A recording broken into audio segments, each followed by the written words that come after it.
Bismillahirrahmanirrahim. Assalamualaikum warahmatullahi wabarakatuh. Waalaikumsalam warahmatullahi wabarakatuh. Alhamdulillahirabbil alamin wassalatu wassalamu ala asyrofil anbiya'i wal mursalin sayyidina wa maulana Muhammadin wa ala alihi wa sahbihi ajma'in. Qala rabbi ishrah li sadri wa yassir li amri wahlul 'uqdatam min lisani yafqahu qawli. Amma ba'd. Aqballallahu minawikum siyamana wa siyamakum minal aidin wal fa'idin. Mohon maaf lahir dan batin seperti dulu semua di sini. Yang saya hormati sahibul bait, sahibul hajah, Ibu Sri Muntari, keluarga mudah-mudahan senantiasa dalam lindungan Allah Subhanahu wa taala. Yang saya hormati dan saya banggakan Ketua Majelis Ta'lim Jami Kutaraya beserta jajaran pengurus dan anggota, mudah-mudahan senantiasa dalam lindungan Allah, sehat walafiat, mudah urusannya, murah rezekinya, keluarganya sakinah mawaddah warahmah fid din wad dunya wal akhirah, jamaahnya istiqomah. Alhamdulillah Yudu, pada siang hari ini yang insya Allah penuh dengan barokah, kita bisa berkumpul di majelis ini dalam rangka pembukaan pengajian di awal musim ya. Terus selanjutnya di awal musim ini untuk menjalani musim yang akan datang. Kemudian kita membukanya karena masih dalam rangka Syawal. Kita seperti biasa tradisinya orang Indonesia itu adalah halal bihalal. Jadi halal bihalal ini adalah untuk menghalalkan yang haram-haram. Mungkin dulu pernah ada perselisihan, kita saling bermaaf-maafan hari ini. Dan sholawat beriring salam semoga senantiasa tercurah limpahkan keharibaan junjungan kita baginda Rasulullah Sallallahu Alaihi Wasallam kepada segenap keluarganya, para sahabatnya, dan mudah-mudahan kita senantiasa menjadi umat yang didudukan baginda Rasulullah yang telah akan menjadi perempuan yang berada di barisannya Sayyidatuna Fatimah Az-Zahra Al-Batul binti Rasulullah, yang akan menjadi perempuan yang terhindar dari fitnah akhir zaman, menjadi perempuan yang tegar, yang kuat, istri solehah, ibu yang baik untuk anak-anaknya, dan menjadi tetangga yang baik untuk tetangga-tetangganya. Dan mudah-mudahan kita mendapatkan awal syafaat baginda Rasulullah kelak di yaumil qiyamah. Baik ibu-ibu, kalau dibilang saya tausiah seperti biasa kita berbagi saja. Jadi halal bihalal itu tidak ada di negara lain, Bu. Tidak ada. Bahkan di Arab Saudi itu nggak ada halal bihalal. Halal bihalal itu hanya ada di Indonesia. Siapa pencetusnya halal bihalal itu? Halal bihalal itu pencetusnya. Setelah saya searching gitu, saya penasaran betul dengan halal bihalal karena di daerah lain tuh nggak ada halal bihalal, kita saja yang ada. Halal bihalal itu dulu waktu zamannya Pak Soekarno itu, jadi setiap kali ada seperti di sini kayak pemilu atau apa, itu kan ada kayak selisih paham ya, kayak seperti apa namanya bersih tegang, biasalah kayak nama pemilu kan ada kubu ini, kemudian kan saling gimana gitu. Nah, ada seorang tokoh NU pada saat itu, Nahdien, namanya Kiai Wahab Nasrullah rahimahullah. Beliau itu punya ide bagaimana caranya agar tidak lagi terjadi perselisihan, agar kembali kondusif, agar kembali aman, agar kembali damai. Akhirnya dia punya ide bagaimana kalau kita mengadakan silaturahmi.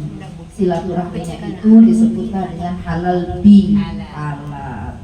Kenapa halal bihalal namanya? Karena segala sesuatu yang bersifat berselisih paham itu kan sesuatu yang tidak halal. Jadi dengan halal bihalal itu kita menghalalkan hal-hal yang haram tadi. Kemudian kita memperbaiki hal-hal yang salah tadi. Nah, itu dilaksanakan oleh semua tokoh-tokoh negara pada saat itu, tokoh-tokoh nasional pada saat itu. Ya, dari berbagai kalangan, ada akademisi, ada politisi, dan semuanya, para kiai, para ulama, habaib pada saat itu. Kemudian terjadilah halal bihalal yang terus dikembangkan oleh rakyat Indonesia, khususnya oleh kaum Nahdien. Orang-orang NU itu di mana-mana itu dia asal muasalnya mereka setiap lebaran itu halal bihalal sampailah kepada dengan kita saat ini.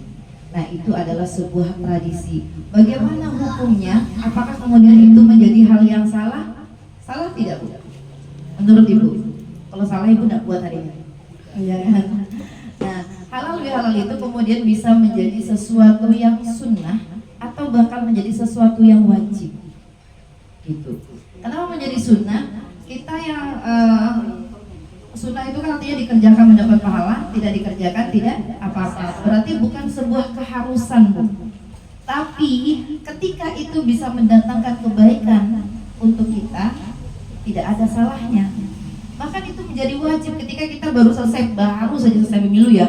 14 Februari itu kita sudah memilih, dan sebelum itu Masya Allah aku 01, aku 02, aku 03 gitu kan. Nah, ketika halal bihalal 00 itu sudah hilang semua. Semuanya dikalikan 0, kembali ke awal, kembali menjadi fitrah, menjadi sebuah kebaikan. Jadi segala sesuatu yang terjadi di muka bumi ini bukanlah sebuah kebetulan. Tentunya Allah sudah merencanakan itu semua. Sama Allah sudah dibuat nanti pada akan ada hal seperti ini, dan itu sangat bermanfaat untuk kita.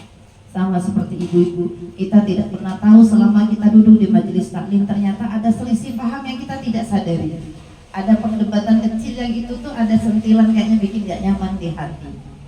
Nah, dengan adanya halal bihalal ini kita kalikan 0, artinya semua kesalahpahaman yang pernah terjadi, perdebatan bersih tegang yang merekkan urat leher, panaskan kepala, otak, itu kemudian kita rilekskan, kita tegang kembali, kita mulai dari awal, saling bermaaf-maafan.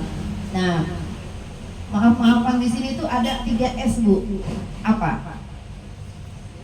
Yang pertama, sapa, salam, senyum. Nah, halal bihalalnya tadi HBH-nya dicampur dengan 3S. Jadi ketika bertemu, assalamualaikum, salam disapa pakai mulut, salam pakai tangan. Jangan lupa tebarkan senyum. Nanti halal bihalal. Saya jawab ini. Maafkan aku lah ya. Aku waktu itu anak. Jadi benar-benar mau minta maaf. Masya Allah, lebarannya cuman Allah, maaf ya, aku nggak bisa main ke rumahnya. Alhamdulillah bisa ketemu di sini. Lahir batinnya mohon maaf. Nah, ada hal yang akan lebih sangat besar ketika ibu mau tuh dipeluk saudaranya. Yang langsung, biasa kan kita hanya sekedar intermezzo kayak iklan. Kata dia. Ya, heran betul saya. Pelit benar ya, Pak? Saya paling sering kalau salaman itu pasti saya enggak. Saya rasakan betul aliran hangat yang akan disampaikan. Atau saya mengalirkan kehangatan, mengalirkan semangat, mengalirkan kasih sayang lewat tangan. Kalau ada yang memang besti betul pasti saya peluk. Pelukan di situ saya iringi dengan doa. Mudah-mudahan dia sehat. Mudah-mudahan dia diampuni Allah. Mudah-mudahan kami sama-sama berada di surganya. Amin. Tidak harus bilang, mudah-mudahan masih hati ya. Aku doakan kau nih. Justru ketika kita mendoakan tanpa orang yang kita doakan tahu, malaikat yang akan mengaminkan. Jadi betul. Mohon maaf Pak. Di sini benar. Dan itu Bu harus dilakukan dengan setulus hati. Kita nggak bisa Bu berbeda orang yang salaman hanya cuma sekedar tidak tunjukkan Bu. Atau yang ini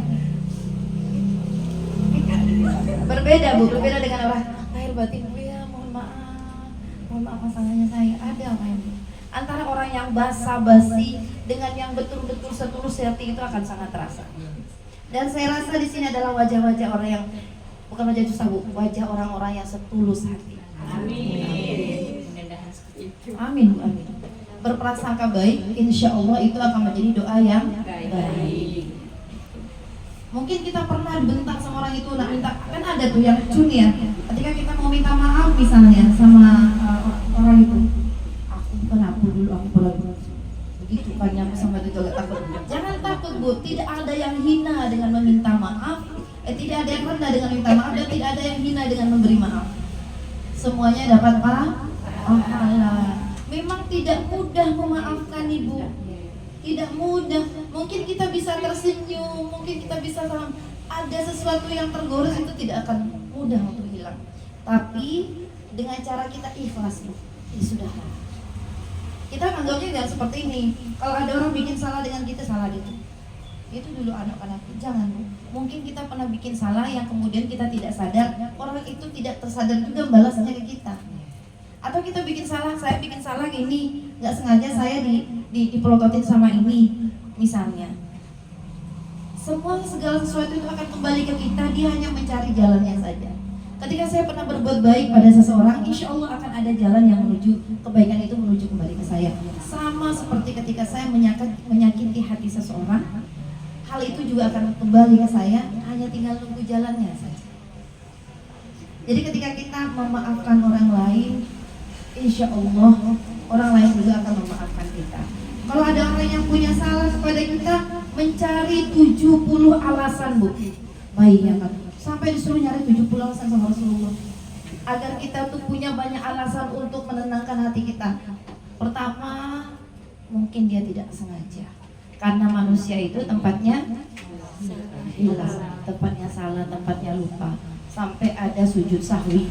Subhanallah yanamu wa la yasmu. Saking Allah itu tahu betul bahwa hambanya ini adalah seorang yang pelupa, seorang yang keliru, mudah salah. Kemudian apalagi, mungkin orang itu sedang punya masalah, sedang dalam tekanan, dalam keterpaksaan, atau mau PMS Bu, tepung serbaguna jadi serba salah kalau perempuan. Dia saking udah labil tuh kan, hormon-hormon kalau mau anak tuh kan salah aja sih. Atau di rumahnya cenderung ada masalah ruwet betul, dia nggak bisa, dia nggak datang ke pengajian, sayang, dia di rumah nggak kelar-kelar, akhirnya sudah ke pengajian saja, cuma emosinya ke bawah. Jadi ketika salaman, cepat sih salaman dalam waktu. Awas kalau lewat. Ya, kita harus punya apa ya namanya? Empati. Iya, kita harus punya etika, paham, kita ngerti bahwa dia seperti itu sebenarnya ada sesuatu di situ, bukan sifat aslinya dia. Kamu ternyata dia punya masalah, dia ada sesuatu, mungkin dia sedang sakit, pusing kepalanya, suaminya kena kejar-kejar pinjol misalnya kan, anaknya habis main slot, banyak kejadian saat ini dikejar-kejar orang habis lebaran gara-gara slot itu. Nah, jadi harus kita cari alasan bahwa mungkin sebenarnya dia tidak berniat seperti itu. Ikhlaskan saja. Kalau kita ikhlas Bu, kalau kita ikhlas nih, ada orang punya salah dengan kita abaikan. Alah hati kau. Karena kita juga bukan manusia yang suci, akan ada saatnya kita punya salah, atau sebenarnya kita sudah punya salah. Tidak ada orang yang tidak punya salah, semuanya punya salah. Ketika orang lain bisa memaklumi salahnya kita, kenapa kita tidak mencoba untuk memaklumi salahnya orang lain? Gitu. Maka nanti adalah timbul saling memaafkan. Udah, lepaskan saja. Memang saya manusia biasa, bukan juga malaikat. Kalau ketemu dengan orang yang pernah nyakiti, ada selintas, tapi kita pun bukan orang yang benar. Jangankan manusia, sedangkan dari kalangan keluarganya Nabi saja ada yang salah, dari malaikat saja ada, bahkan malaikat Allah Azazil itu yang paling setia, paling sangat ibadahnya paling luar biasa, dia bisa sampai dikeluarkan dari surga kemudian dapat julukan iblis saja. Padahal dia adalah hambanya Allah yang paling pintar, paling cerdas, paling alim. Tidak ada yang mengalahkan alim iblis itu. Azazil. Tapi karena dia sombong, dia dikeluarkan dari surga. Sama seperti kita. Ketika kita orang minta maaf kita tidak memaafkan, jangan sampai kita dikategorikan orang yang sombong. Saling memaafkan, tidak ada yang salah dengan memaafkan. Jangan sampai kemudian ada orang yang pernah punya salah sekecil saja kita. Anggaplah seperti kita tusuk jarum pentul misalnya salahnya. Kemudian kita besar-besarkan, dendam habis-habis. Ternyata ketika kita akan menghadap Allah, Dia yang nalkin La ilaha illallah di telinga kita.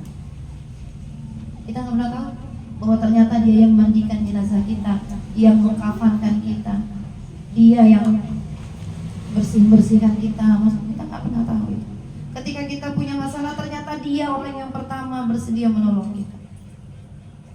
Maka dari itu, adanya halal bihalal itu kita manfaatkan sebaik-baiknya, faedahnya, hikmahnya, bahwa ini adalah momen di mana kita harus saling memaafkan. Ya tidak harus dihalal bihalal, Bu. Aku minta maaf tadi aku halal bihalal. Minta maaf sekarang bulan aku belum sembuh, aku halal bihalal. Apapun itu kesalahannya. Orang selalu bilang begini, kalau ada misalnya kan kita ibu-ibu sering curhat, tapi susah Ustazah ini gitu ya. Terus ada yang celetuk tuh, Allah saja Maha Pengasih dan Maha Penyayang juga Maha Pengampun. Ya kita nggak bisa banding dengan sifatnya Allah. Tapi sebagai hambanya Allah yang juga sama Allah diperintahkan untuk saling memaafkan, salah satunya menunjukkan bahwa kita adalah hamba yang mengikuti perintahnya Allah adalah dengan memaafkan. Dan jangan lupa minta maaf. Kemarin di rumah ada halal bihalal ibu.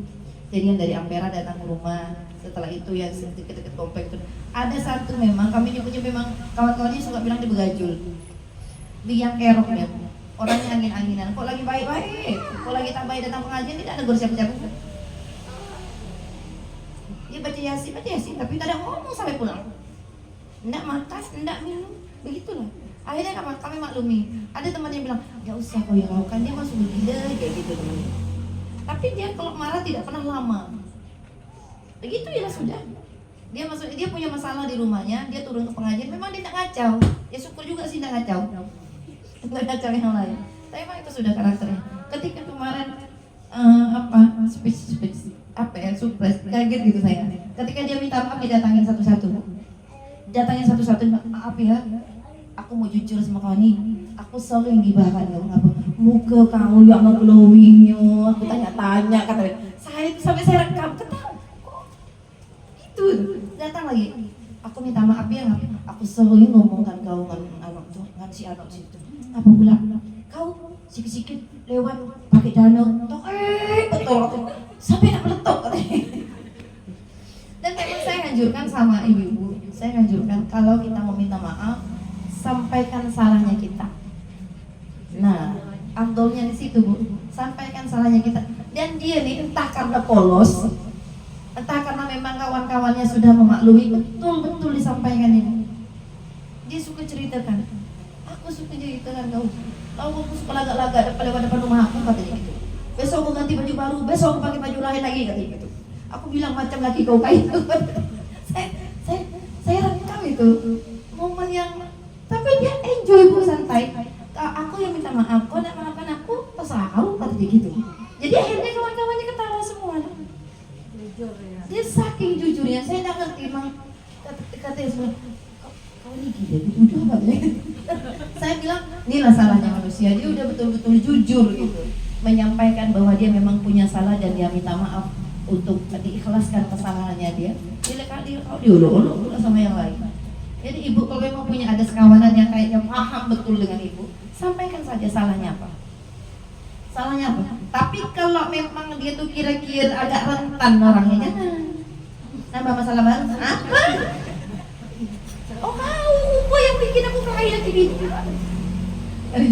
Jadi kira-kira saja kalau memang teman-teman ada yang bestie betul, silakan sampaikan. Aku dulu bilang seperti ini, biar lebih plong, Bu, rasanya. Tapi kalau kita pernah punya salah terus kita minta maaf, di sini ada yang longgar, Bu, ya. Ada yang lapang. Saya juga waktu masih kecil, zaman sekolah itu yang namanya anak-anak itu, makanya anak-anak kalau yang ada ribut itu maklumi saja, dunianya mereka itu, dan itu tidak akan lama, sebentar saja biarkan. Jadi saya itu masih kecil itu kan lasak, masya Allah, gitu lah. Jadi ada ketika masih SD, kalau nggak salah saya mungkin kelas 4 itu ada mbah ini baik betul ke saya. Dia suka bawakan makanan dari rumahnya, kan kami di panti asuhan dulu Bu. Sering datang ngasih makanan atau ngasih apa kalau saya sekolah gitu. Pokoknya saya ngerasakan betul lah dapat kasih sayang. Satu hari mbah ini bilang ke saya, kau nggak bisa ke dia, teka caganya, dibilang saya gitu kan. Kau tak tahu dah miang, apa miang itu? Ayah miang kalau gitulah nyebutnya mungkin. Saya tidak begitu paham miang itu apa. Setahu saya miang tuh gatal-gatal itu loh. Mungkin dibilangnya seperti itu lah pasti. Jadi saya bilang apalah, dia langsung kesuka aku pada badan aku. Apa hak kau? Nah, semenjak itu Mbak ini tidak pernah ngomong dengan saya. Tidak pernah negur, tidak pernah ngomong, tidak pernah bawakan saya makanan, tidak pernah apa-apa. Walaupun saya nyandut Mbak, tidak dipedulikannya saya.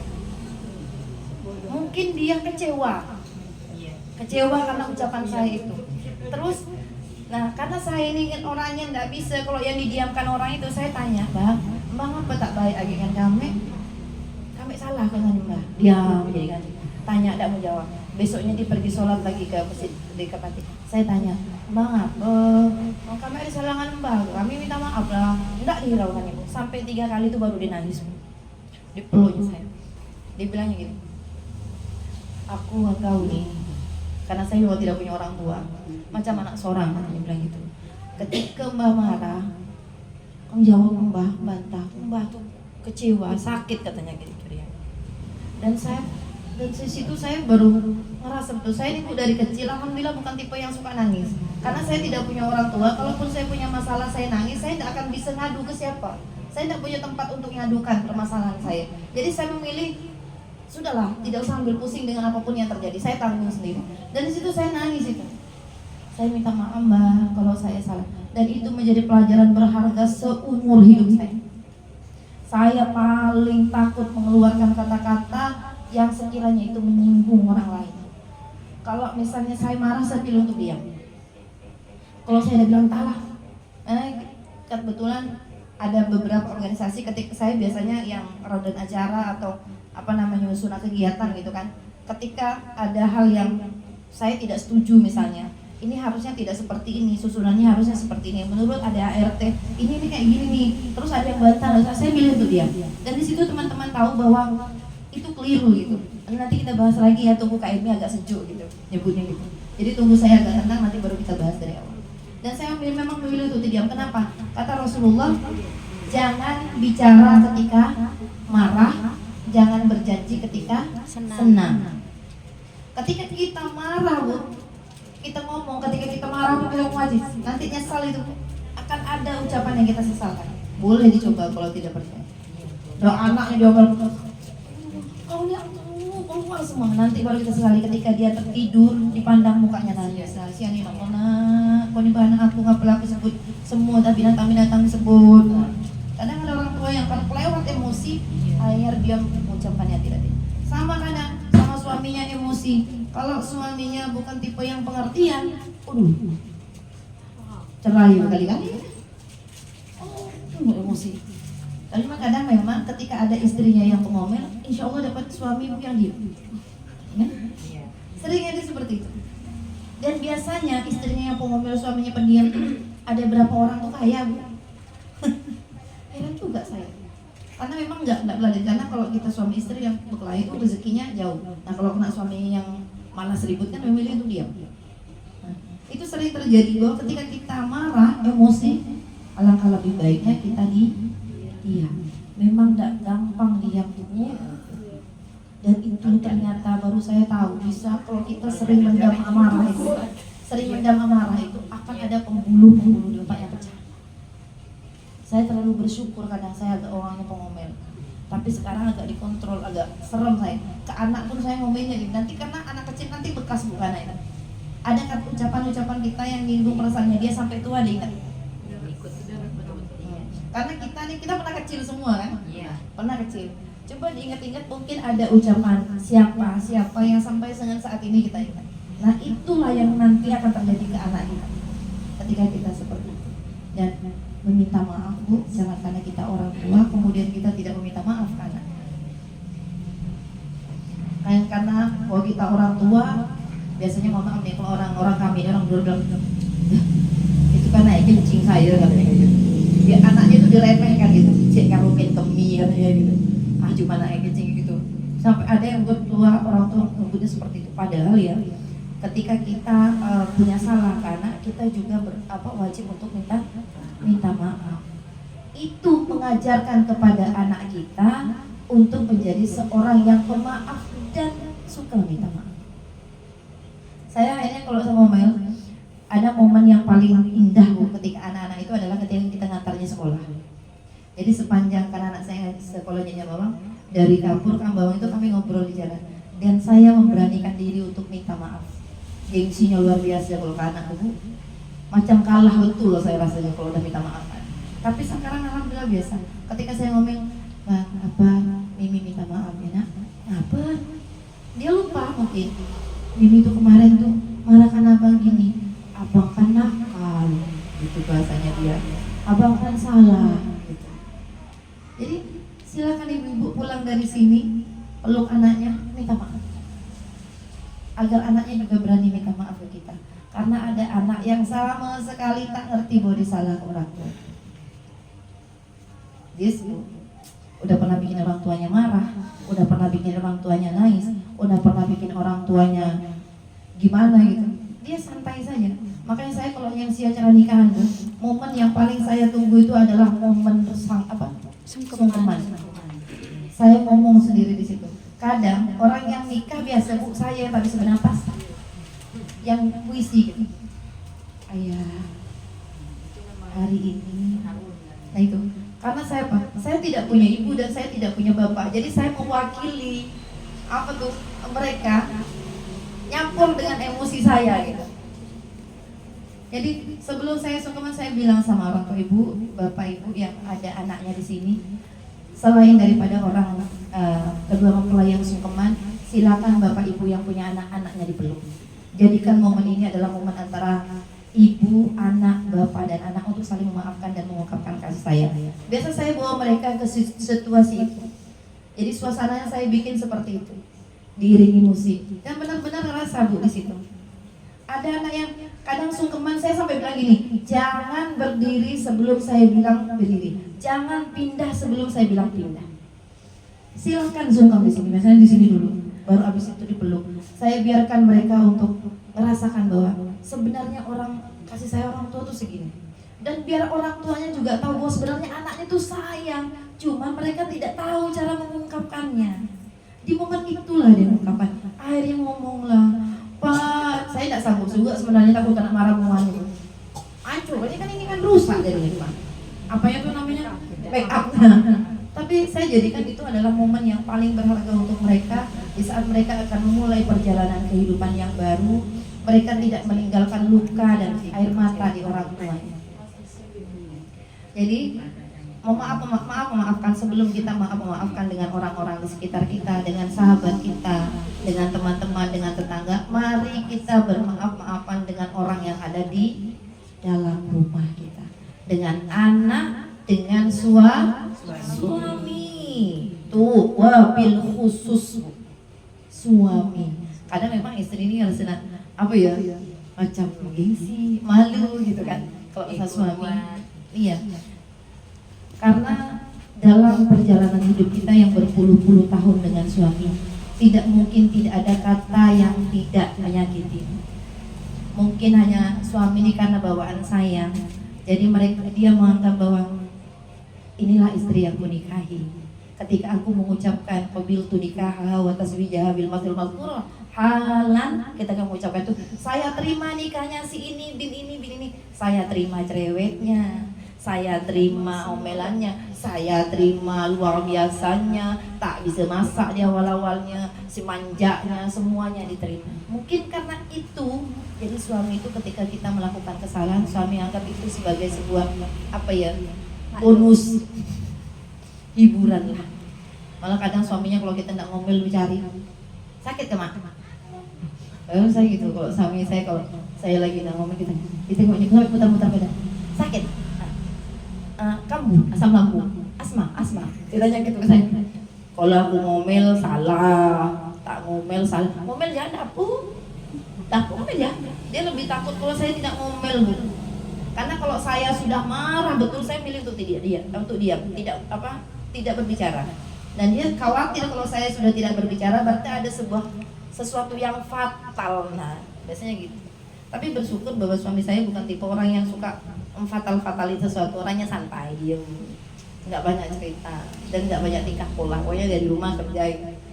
Saya juga percaya, beliau juga percaya ke saya. Kami tidak tajasus, saya tidak pernah meriksa HP-nya dan dia juga tidak pernah mencampuri keseharian kami karena kami punya organisasi masing-masing, kami punya kerjaan masing-masing dan kami menjaga kepercayaan.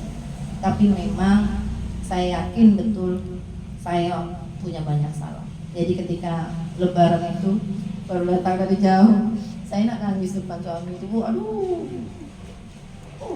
Saya orangnya gengsinya luar biasa waktu itu, pada saat itu. Tapi sekarang saya paham ketika kita salah menundukkan badan saja ada sesuatu yang proses. Jadi saya kalau salaman, saya bisa kok salaman itu menunduk, merendahkan badan saya dari orang yang saya salami, merendahkan tangan saya. Coba kalau ibu ingin tahu rasanya silakan dilakukan. Kalau dulu kalau salaman kan biasa gitu, coba salamnya dengan kayaknya ada orang menganggap bahwa kita sedang menghamba kepada manusia, bukan. Itu bahwa saya cuma manusia biasa yang punya banyak salah dan dengan ini saya minta maaf. Tolong ikhlaskan kesalahan saya. Gitu. Jadi ketika suami datang dari masjid hari mana? Katanya gitu. Saya udah nangis dulu. Saya minta maaf karena bahwa memang suami itu, Bu, surganya istri.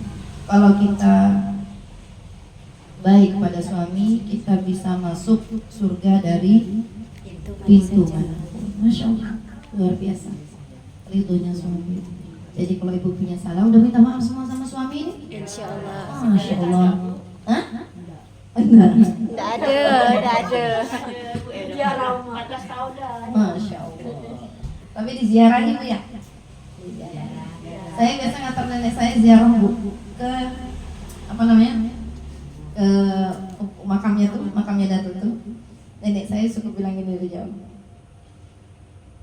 Katanya. Dia manggil Datuk saya tuh gitu. Keke orang Madura. Iya, kok datang katanya. Dia bilang gitu. Kayaknya bilang, sayang, ini aku datang. Masuk itu gerbang kubur tuh. Di situ saya ngerasa bahwa suatu saat saya juga akan melakukan hal yang sama ketika saya menziarahi makam suami saya atau keluarga saya. Dan saya punya ibu yang menyusui saya, yang melahirkan saya meninggal.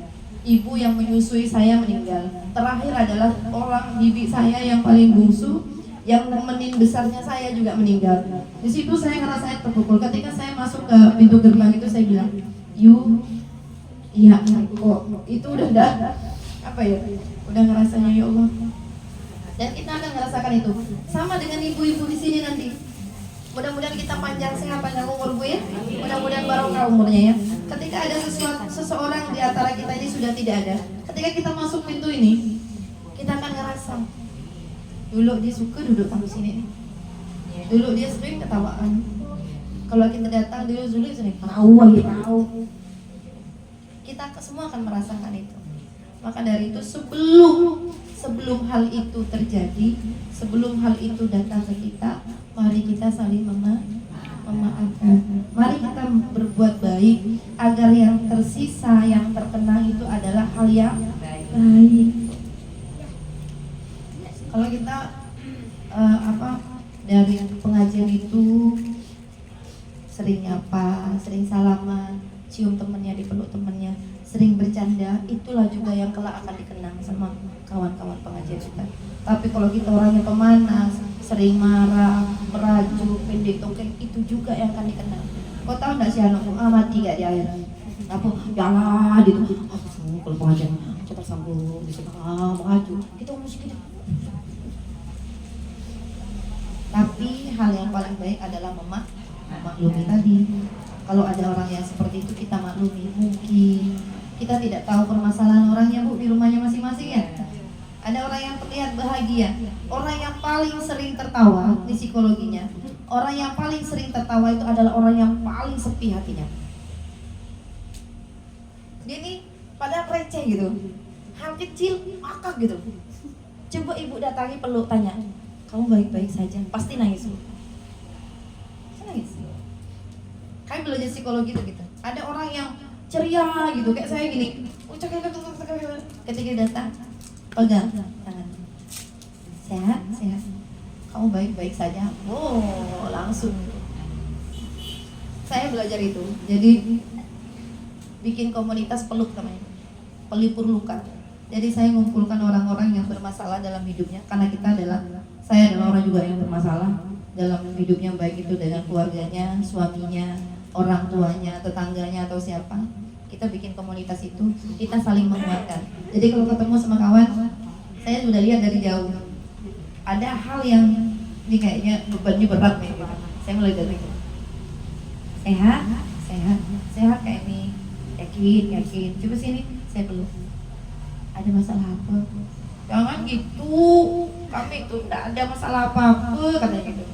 Yakin. Saya sapu-sapu. Jangan gitu. Jadi langsung dia.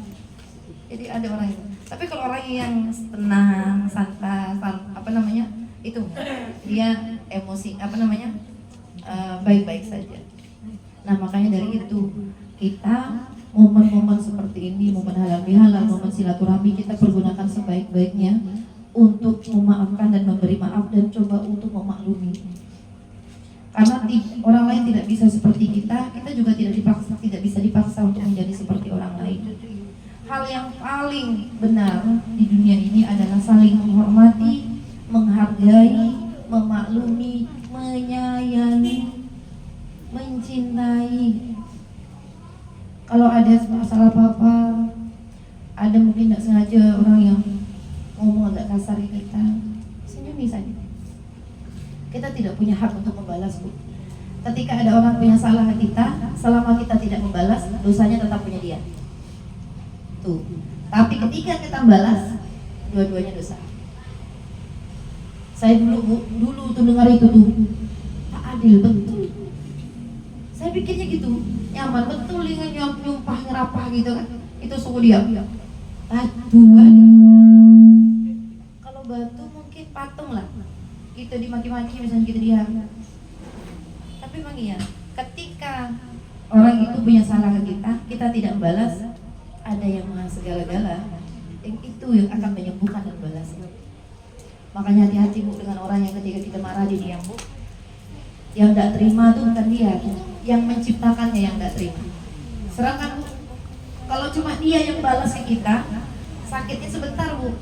Tapi ketika Allah yang membalaskan sakitnya dia, bayangkan ya lah, ketika yang punya kuasa turun tangan. Makanya hati-hati, ada beberapa doa orang-orang yang diterima. Salah satunya doa orang yang dizolimi. Hati-hati. Ketika kita sudah marah-marah, maki-maki, dia diam, senyum. Dalam hatinya bilang, ya Allah, aku disakiti. Aku pasrahkan semuanya padamu. Hati-hati Bu. Dan salah satu lagi doanya ibu. Kalau ibu pernah waktu masih muda, pernah bikin salah ke siapa atau siapa, kalau ketemu orangnya minta maaf. Tapi kalau orangnya sudah tidak ada, minta maaf sama Allah. Karena memang orangnya sudah tidak ada. Karena kalau kita punya dosa sama Allah, gampang istighfar saja Bu. Taubatan nasuha, insya Allah sama Allah diampuni. Tapi kalau kita salah sama manusia, Allah tak tahu. Allah tidak boleh campur. Itu urusanmu dengan dia. Selesaikan urusanmu dengan dia. Masalah marah, masalah hutang piutang, pokoknya segala sesuatu yang sangkut pautnya dengan manusia, Allah tidak tahu. Kita hanya berdoa kepada Allah, mudah-mudahan orang itu dilembutkan hatinya untuk memaafkan kita. Gitu. Kalau kita punya hutang dengan ini, kita Allah itu kita berdoa mudah-mudahan kita punya rezeki untuk bisa bayar hutang itu. karena tidak ada apa ya, Rasulullah itu pernah tidak mau menyulatkan seseorang karena dia punya hutang. Hati-hati Bu ya, kalau punya hutang diingat-ingat ya. Saya punya teman itu Bu, kalau dia punya buku hutang, ditulis Bu dari SD, diingat karena itu wajib dibayar. Kalau ibu punya hutang apa, jatuh tempo, misalnya saya janji minggu depan nih jatuh tempo, tapi ternyata nggak ada, cepet Bu kasih tahu sama orang yang saya nggak punya ini ya Pak, Bu, aku jamin, mohon maaf, saya belum ada, tuh Bu.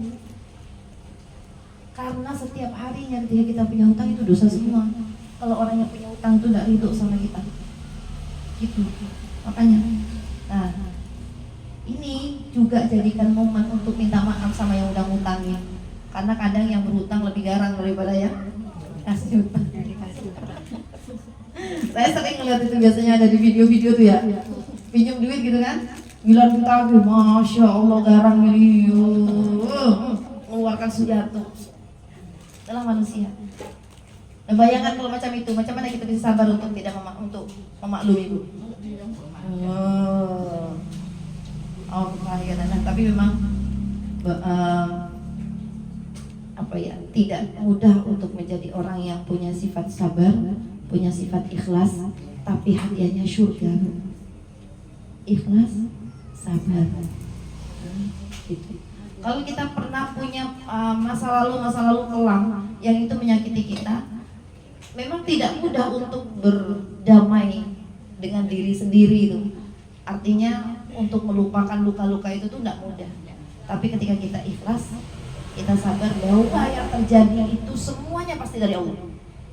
Entah itu dalam bentuk bahwa itu adalah ujian atau azab. Karena kadang ada Bu yang terjadi ke kita itu tidak semuanya ujian Bu, memang kita yang ada dari awal. Cuman kadang kita di mana itulah tidak sadar bahwa ternyata asal muasal terjadinya itu dari kita. Kita yang bikin hal dulu. Kita ngacau orang misalnya. Ada orang lewat, ayam nih masuk ya terus kata dia. Nanti ketika orang itu balas, kita tidak terima. Aku kan masih ayam, apa pula jadi kau katanya? Dianggapnya orang itu semuanya bodoh gitu. Kadang ada seperti itu. Ada kadang yang mohon maaf kayak tadi nih, pinjol nih. Ini kan asal muasalnya kita kan. Kemudian ketika ditagih, bunga-bunganya habis lah isi rumah, mulailah kita meratap ke Allah. Ya Allah, bakat betul ujian kau nih ya Allah. Katanya, ujian pula. Ada, itu dipilah ya, dipilah. Yang mana azab, yang mana ujian. Tapi insya Allah dua-duanya ini ada hikmahnya. Ujian itu hikmahnya adalah untuk menaikkan derajatnya kita. Azab tadi hikmahnya adalah untuk memberi pelajaran bahwa kita tidak boleh jatuh ke lubang yang sama, gitu ya. Nah, jadi memang mau apa hikmahnya bermaaf-maafan ini bisa sampai kemana-mana. Mudah-mudahan dari momen ini apa yang pernah ada di hati kita, unek-unek misalnya, ada hal yang kayaknya membantu di hati kita karena ada orang yang pernah berbuat salah kita, kemudian itu mencair. Ya Bu, yang lupa tadi, jangan sampai lupa. Yang pertama harus kita maafkan dan beri maaf itu adalah seisi rumah, agar rumahnya menjadi rumah yang tenang, rumah yang sejuk, rumah yang damai, menjadi rumah yang paling nyaman untuk anak-anak kita pulang, terutama menjadi tempat yang paling nyaman untuk suami kita pulang. Jangan sampai suaminya nggak nyaman di rumahnya ribut, tak betah suaminya di rumahnya. Anaknya tidak betah di rumahnya karena rumahnya emaknya dari pagi sampai malam nggak tidur, bangun tidur. Jangan sampai anak kita kemudian punya rumah yang lebih nyaman di luar.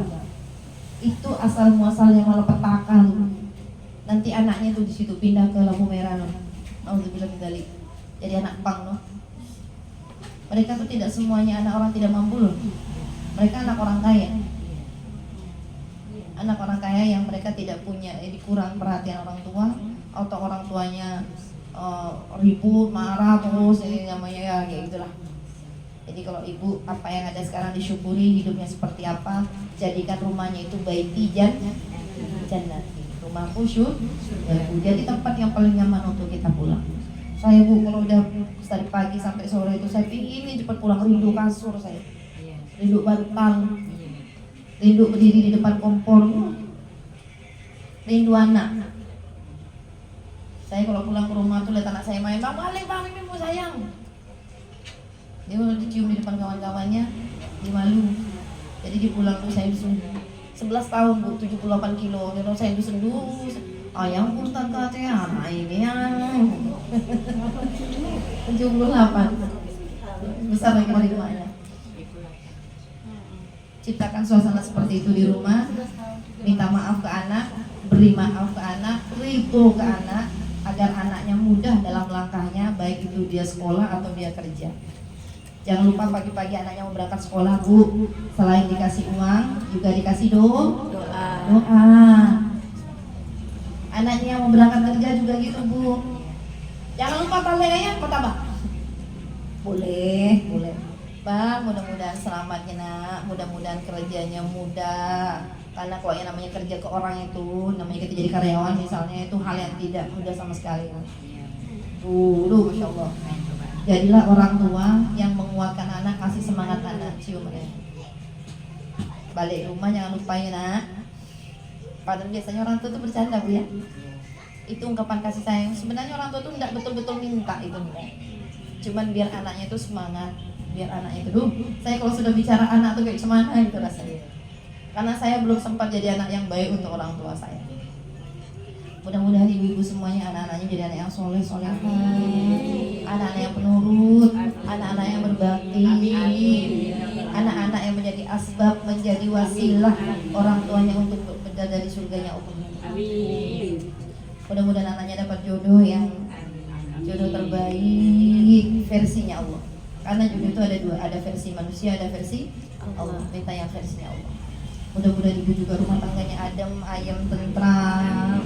Tidak ada orang-orang yang buruk, berniat buruk ke keluarganya ibu.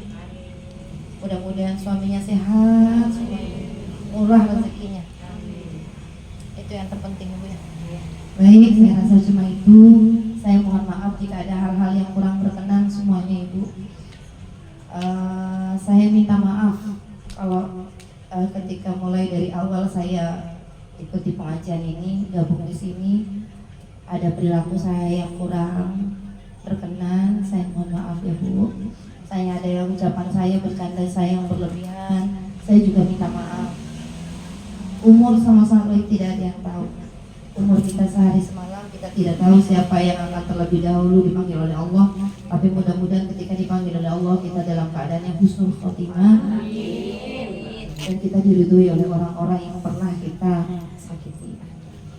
Saya ucapkan terima kasih ke ibu-ibu semua sudah menjalin silaturahmi ini. Mudah-mudahan silaturahminya panjang bu ya.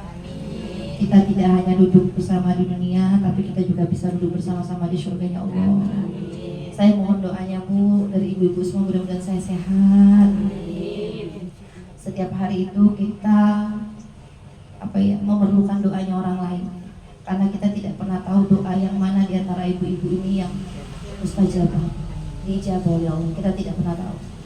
Kadang kita kadang kan kita cuma bikin story mohon doanya ya, saya gitu kan ya. Saya memang tidak pernah bilang mudah-mudahan ininya gini, biasanya kalau di grup tidak. Tapi insya Allah setiap kali ada yang bilang mohon doanya Fatihah, mudah-mudahan dia begini, mudah-mudahan dia begini. Gak apa-apa bu, kita doa. Kadang orang ngolok-ngolok sakit tuh berobat, bukan bikin status kan. Nah, memang ada baiknya betul bahwa tidak semua segala sesuatu itu harus orang lain tahu. Tapi ketika kita sakit misalnya, boleh. Mohon doanya ya kawan-kawan. Hari ini saya sedang begini, kan yang baca ketika orang ini dua bu, netizen nih, ada julider ya, ada hater ya, ada fans. Nah, kita berharap bahwa fansnya itu akan mendoakan, bahwa orang-orang teman-teman kita yang dekat itu akan mendoakan kita. Masalah yang julid itu urusan dia. Masalah hater itu urusan dia, kita tidak berhak untuk bahwa dia harus suka sama kita. Oh, tetangga-tetangga misalnya kita berteman-teman juga pasti ada yang tidak begitu suka, bukan tidak suka, tidak begitu suka. Nah, kita tidak bisa maksa dia untuk suka dengan kita, karena kadang kita pun juga ada orang yang tidak begitu kita suka, tapi jangan sampai kita benci. Beda tidak suka dengan benci, Bu ya? Beda. Kalau benci itu berarti kita risau, tapi kalau sekedar tidak suka, ya duduk begini santai. Tidak ada orang yang tahu bahwa kita tidak suka dengan orang itu. Bukannya biasa. Tapi kalau benci, asal dia datang, ngembang telinga, ngembang ubun-ubun, semua ya Allah bisa lasak. Saya pernah saya tidak suka dengan orang, benci dengan orang tuh bikin jantung di sini sakit. Karena setiap dia datang tuh macam berdebam, macam risau, macam pokoknya cetak dulu. Itu bikin penyakit tuh, stroke dia lama-lama. Jantung itu berbantu dengan cepat. Ketika kita tidak suka dengan orang, benci dengan orang, jantung dulu, risau dulu. Mompanya, ketika mompa terlalu cepat, Bu, mompa terlalu cepat, aliran darah itu cepat, napas kita juga mungkin mulai cepat itu, mulai cepat. Dan itu segala sesuatu yang sudah tidak normal itu tidak baik. Makanya marah itu bikin tensi, bikin stroke itu betul tidak. Kalau kita analisa dokter misalnya, itulah dia masalahnya. Ada orang yang awet muda karena dia memang tidak pernah marah. Kenapa? Jantungnya normal, darahnya normal, kan ya? Tapi ketika dia marah, tuh orangnya hasad, iri, dengki, asalnya orang malah sakit hati, tak habis-habis.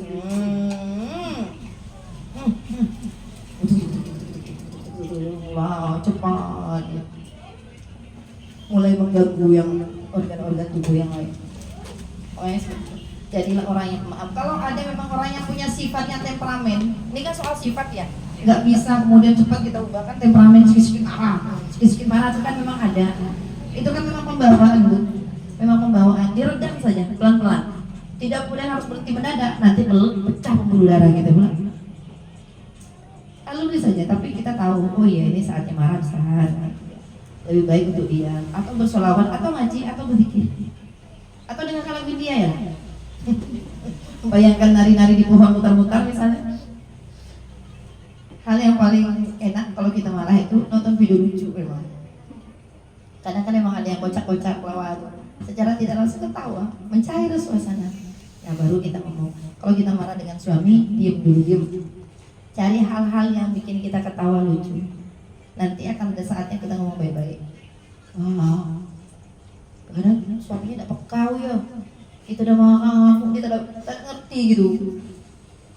Pokoknya kita padahal udah gerobak. Apa mak? Gitu ya. Coba dia bilang, salah bapak mak. Oh kan indahnya dunia. Cuman memang begitulah suami. Jadi kita yang walaupun kode keras gitu kan nggak apa-apa. Nanti kalau suasana di tempat tidur, karena suami pulang kerja itu capek, dia tidak akan mengeluarkan kata apa-apa dan dia tidak akan peduli dengan kata-kata apa, karena dia energinya sudah habis. Beda dengan kita. Nanti di tempat tidur, Pak, Bapak tahu kalau mak tadi mengacu, siang juga. Bapak bisa tahu segitu lagi.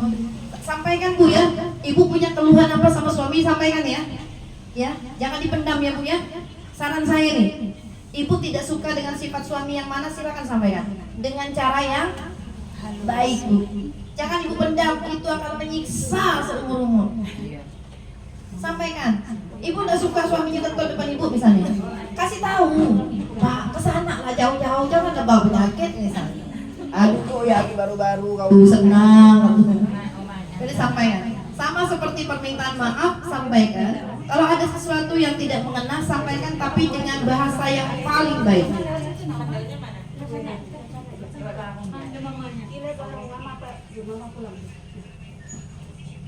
Sampaikan Bu, hal yang ini. Tapi kalau cari momen yang paling baik, momen baik, kata-kata baik, sampaikan pelan-pelan ya. Tidak masalah, karena dalam rumah tangga itu permasalahan itu dimulai dari kadang kita nyimpan sesuatu yang dipendam dulu, bikin kita kesal satu-satu. Sampaikan saja, karena saya rasanya tidak suka dengan sesuatu dan harus saya pendam, tidak saya sampaikan. Sedih, risau, emosi, nanti benda. Sampaikan saja dengan cara yang paling baik. Walaupun kita gak geli, yang geli asal. Betul, sayang-sayang. Sampaikan saja. Insya Allah itu akan menjadi solusi. Ibu ya, nanti mungkin bisa kita saya senang berbicara tentang hal ihwal rumah tangga karena saya belajar banyak tentang bagaimana rumah tangga. Orang yang pernah gagal dalam rumah tangga itu Bu, dia akan belajar untuk apa ya? Permasalahan ini seperti ini, permasalahan ini seperti ini. Bukan kemudian dia mencari pelampiasan tidak, tapi belajar. Saya senang ketemu dengan orang yang punya istri dua misalnya. Saya punya teman, mohon maaf Bu, karena biasanya kalangan-kalangan kiai itu, mereka memang punya istrinya lebih daripada satu. Senang saya komunikasi dengan mereka Bu. Saya berteman dengan istri tuanya, saya berteman dengan suaminya, saya berteman dengan istri mudanya. Tapi pandai-pandailah kita berteman, jangan ngasut. Ke yang tua kita ngapi, ke yang muda kita ngapi. Yang lagi ditakut-takutkan, bukan. Kadang mereka itu adalah orang-orang yang beragamanya baik. Jadi saya kalau orang yang memang dia kiai, habib, ulama, punya istri lebih daripada satu, saya senang Bu. Kenapa? Nanti anaknya punya pesantren semua. Anaknya jadi kiai, jadi ulama, semua itu senang Bu saya. Kayak ini, mohon maaf, guru kami almarhum kayak Khairuman Al-Yaqbini itu, beliau punya anak Ning Fairuz itu Bu, istrinya Buya Yahya. Punya Ning Miro itu istrinya almarhum siapa ya? Zuhri, punya Pondok Wali Songo. Kemudian Yahya Mutamakin, suaminya Ning Tutung, dia punya pesantren di Semarang. Masya Allah kan Bu, anaknya laki-laki di sini, Gus Nurul, dia memimpin Darul Ulum sekarang. Jadi Masya Allah. Tapi ketika orang biasa, nah itu yang punya masalah. Ketika kita lewat di depan nggak apa-apa Bu. Nanti takut jatuh. Lewat depan saja. Nah nggak apa-apa. Berteman dengan siapa saja Bu ya. Berteman dengan siapa saja. Kalau ada orang yang maaf nih, melenceng sedikit. Kalau misalnya ada orang yang punya permasalahan rumah tangga, mohon maaf tadi, ibu ketemu dengan orang yang jadi istri muda misalnya, jangan dihakimi Bu. Jangan kemudian dijudge. Kau nih, biasanya kan kita biasa ibu-ibu ya, toleransi. Apa itu namanya tuh? Apa namanya tuh? Inspirasi bukan apa ya? Emansipasi wanita. Nak membela sama dia. Kita tidak tahu takdir kita besok. Kita tidak tahu takdir kita besok. Semua yang terjadi itu pasti sudah ditakdirkan oleh Allah. Jadi mau seperti dengan cara seperti apa dia mendapatkan suami itu sudah ditakdirkan sama Allah. Masa iya kita mau menentang takdir itu gitu. Jadi jangan menyalahkan. Kita tidak punya hak apapun untuk menyalahkan. Tidak ada haknya kita. Takutnya gini, ada contoh nyata di depan mata. Ketika ada orang yang menikah jadi istri muda, diomongkan yang Bu ini, dia tuh kontraknya tak laku Bu. Saya sampai panas saya dengarnya. Saya bilang sama keluarga saya itu jangan ada yang nyambung omongan dia. Ternyata setelah itu kakaknya yang paling tua suaminya meninggal. Kakaknya itu jadi istri kedua, nikah dengan suami orang. Habis itu suaminya dia Bu ternyata nikah lagi. Suaminya ngomong tadi kesana kesini nih, cerai Bu. Dia nikah sama suami orang. Yang ngomong tadi itu depan mata saya. Dari situlah semua keluarga saya tahan mulutnya. Saya tahan mulutnya. Jangan ada yang ini. Kita tidak punya hak untuk menyalahkan siapapun. Itu takdir hidupnya dia. Takdirnya masing-masing. Ketika dia mendapatkan dengan cara yang salah, tanggung jawabnya nanti sama Allah. Dia tidak harus bertanggung jawab ke kita. Karena kita bukan siapa-siapanya dia. Hukumnya sosial ini luar biasa untuk hal yang poligami. Kita dengan poligami anti Bu. Tapi dengan orang yang berzina, bawa pacarnya sana sini, mondar-mandir, gandengan berdua, kita biasa saja kan. Melihat orang pacaran, padahal itu kan haram juga hukumnya. Jauh lebih itu haram. Kalau yang poligami tadi kan halal. Tapi kalau itu kan haram. Kita biarkan mereka mondar-mandir. Untuk bilang tadi keluarga kita ada yang bawa pacarnya datang gandengan. Jadi kita tidak punya hak apapun untuk menghakimi hidupnya orang lain. Itu urusannya dia. Kita doakan saja mudah-mudahan semua baik-baik saja. Kita berdoakan mudah-mudahan keluarga kita juga baik saja. Sekarang musim konten Bu, nyenggol bikin kontennya. Aduh, saya kalau majelis taklim saya, tempat saya, majelis ibu-ibu ini misalnya, bikin status atau bikin konten di Facebook yang nyenggol di situ, langsung saya inbox, langsung saya chat. Lebih baik itu tidak, karena saya khawatir dia akan ngalamin itu. Dan takutnya dia ketika ngalamin itu, dia tidak akan sekuat orang yang disindirnya. Karena ada Bu yang seperti itu, si Bu itu, mohon maaf, ini mudah-mudahan ini tak jadi apa ya buat kita ya, kayak pelajaran. Ada yang seperti itu, dia sampai istri mudanya sampai mati Bu. Suaminya tuh nikah, didatangin nih yang perempuan, bilang udah kau nggak usah ini suami aku. Yang perempuan ini tidak mau, yang perempuan tadi nih, aku nih cinta nggak lagi kau mau cinta dengan aku. Bahasanya dia seperti itu sih. Perempuan itu tidak peduli, karena si istri itu hanya tadi ini sayang betul sama suaminya. Padahal ya suaminya tergolong mampu lah. Tapi memang siapa sih yang mau berbagi hati gitu ya?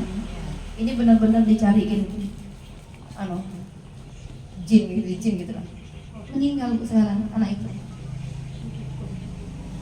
Dari mulai dia sakit, kurus, kecil, muntah darah, terus rambutnya habis. Saya ngelihatnya udah, ya itu jalan hidupnya dia. Saya rasa matinya dia dalam keadaan seperti itu pun memang sudah takdirnya Allah ya. Kita nggak bisa bawa ini asbab saja lah itu. Sampai kurus, jadi seperti apa Bu? Waktu belum meninggal saja tuh dia udah seperti tengkorak tuh. Gak ada sama sekali. Ya Allah, saya bilang sama keluarga saya, ini pelajaran untuk kita. Kita ganggu orang lain, ada konsekuensinya yang harus kita tanggung. Seperti ini. Kita ngomongkan orang lain, ada konsekuensi juga yang harus kita tanggung. Jadi hati-hati perempuan. Masya Allah. Saya punya banyak kawan-kawan yang meninggalnya tidak wajar. Saya bukan tidak percaya ada hal-hal seperti itu, tapi mungkin karena saya ragu sama Allah itu ditunjukkan. Ada di Mendawai 2. Pertama sininya botak merah gitu kayak kebakar. Saya bilang sama suaminya, kan suaminya tentara, Pak, ibu nih auranya kok enggak enak, ketika saya nyampe itu kok panas ke saya. Enggak Mbak Emi, mulai ini dia alergi obat katanya, bengkak-bengkaknya itu kan. Pak, tapi ini kayaknya nih enggak, saya enggak percaya gitu-gitu syirik katanya. Gitu. Terus saya datang lagi, sininya kayak habis dihantam-hantam apa gitu. Angus-angus gitu badannya, mukanya gosong-gosong gitu. Dia mulai kurus. Pak, perasaan saya enggak enak, Pak. Coba Bapak ke siapa? Ke Kiai atau ke Ustaz atau ke Habib datang. Ternyata dia Habib siapa gitu namanya di daerah Batu Layang. Dibilang memang ada yang jatuh kena ke kepalanya dia. Karena istrinya tuh Bu teriak-teriak kalau malam kepalanya macam dipentung-pentung pakai bara api panas. Dia malah dibawa ke dokter, terus bolak-balik kompres pakai es. Saya kok geram benar susu. Istrinya baik betul, umurnya sama-sama saya. Akhirnya ketemu botak sudah, saya datang ke rumahnya udah botak, saya langsung saya kan melo-melo gitu orangnya. Saya peluk ibu. Terus dijawabnya, Mbak Emi, saya salah apa tuh Mbak Emi, kok dibikin kayak gini katanya. Itu orang tak sengaja tuh Bu, aslinya bukan dia yang mau digitu kan. Orang lain cuma terkena ke dia. Kalau sudah jalannya ya. Dia bilang sama Habibnya itu, ini bukan mau ke istri Bapak, ini mau ke orang lain. Cuman ketika jatuh barang itu kena ke kepalanya istri Bapak katanya. Saya heran betul dengan jinnya kok bisa salah sasaran. Apa yang orang mau dikasih itu dipakai filter, jadi nyasar. Saya masuk ketika kerungkit, saya juga waktu dirungkit tuh udah tulang belulang. Tidak lama habis itu saya dikirimin pesan sama suaminya, minta maaf kalau ibu punya salah Mbak Emi. Ibu sekarang sudah ada di Malang. Saya pikir dibawa pulang ke Malang, ternyata dimakamkannya di Malang karena rumahnya. Saya itu makin bikin saya hati-hati kalau ngomong. Saya dipijak kaki saya pakai orang, karena orang tuh pakai high heel Bu. Sakit takutnya saya tidak ngomong Bu. Padahal ngilu betul gitu. Sampai sekarang tak sembunyi Bu. Cuman karena saya takut kalau saya marah-marah saya gitu. Ibu ini utang saya gitu kan. Buku pulangnya saya pula gitu kan. Makanya saya sudah lama. cari tukang urutnya lah, nggak mau cari masalah itu. Ini menyimpang, tapi niat saya ngasih tahu ini Bu, mari kita jaga lisan kita. Lisan itu bisa membawa kita ke keselamatan, bisa membawa kita ke kebinasaan. Ya Bu, hati-hati, hati-hati sekali. Ada istilahnya karena mulut badan binasa. Betul, karena mulut badan binasa ada betul. Hati-hati, tajam lidah, tumpul tapi kalau kena, saya lebih suka dipukul daripada saya dikatain. Dikatain itu, saya perasaan tadi udah mau nutup, saya tiba-tiba ingat itu gitu, karena saya takut. Nah di momen ini memaafkan tuh sekali lagi, jangan lupa untuk memaafkan semua yang pernah terjadi. Ikhlaskan saja. Kalau kita mengikhlaskan, misalnya ibaratnya ada orang punya salah ke kita, kita ikhlaskan, kita dapatnya pahala. Kita panen saja Bu. Urusan dia lah, kita panennya pahalanya saja. Mana tahu nanti ketika di yaumil qiyamah, di pada mahsyar, ketika yaumil hisab, dihisab, yaumil mizan, ditimbang, ternyata amalan kebaikan kita berat. Ternyata di situ ada apa? Orang-orang yang pernah punya salah ke kita, kita maafkan, nimbunlah pahalanya. Oh Masya Allah. Ya, dari hal yang tidak kita sangka-sangka, ternyata kita berdapat pahala yang banyak. Terima kasih banyak. Sekali lagi saya mohon maaf, makin panjang makin malah. Akhirul kalam, kita siratal mustaqim. Wassalamualaikum warahmatullahi wabarakatuh.